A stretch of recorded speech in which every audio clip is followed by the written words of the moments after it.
सपा प्रमुख अखिलेश यादव ने संसद में विपक्ष को बोलने से रोके जाने के मुद्दे पर सरकार की घेराबंदी की है। उन्होंने आरोप लगाया कि बीजेपी झूठ के अलावा कुछ नहीं बोलती।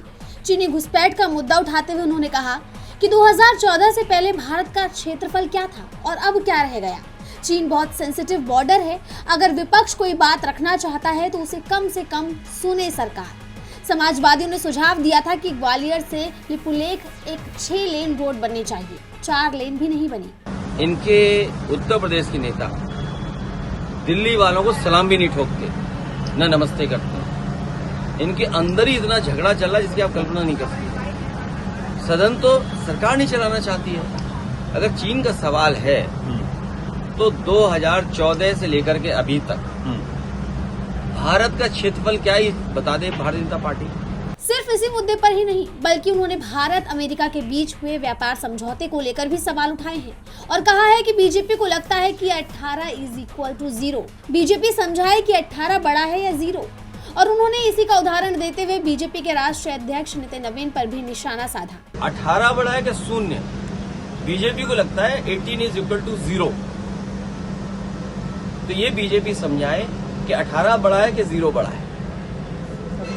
इसी तरह प्रधानमंत्री ने और बीजेपी के लोगों ने जो 7 बार का एमपी था और केंद्रीय मंत्री, उन्हें बनाया स्टेट का अध्यक्ष, और जो स्टेट का विधायक था और जूनियर, उसे बनाया राष्ट्रीय अध्यक्ष। तो 7 बड़ा कि 5?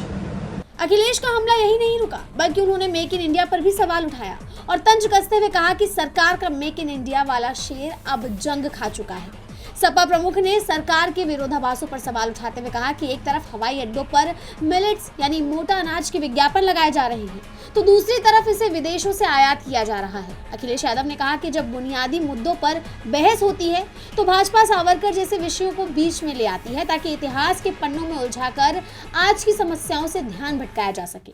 यानी सिर्फ 1-2 मुद्दे पर ही नहीं बल्कि अखिलेश ने कई मुद्दे पर सरकार पर निशाना साधा है, जिसके चलते सरकार बुरी तरह घिर गई है। देखना होगा कि अखिलेश के इन हमलों का बीजेपी की तरफ से कोई जवाब आता है या नहीं।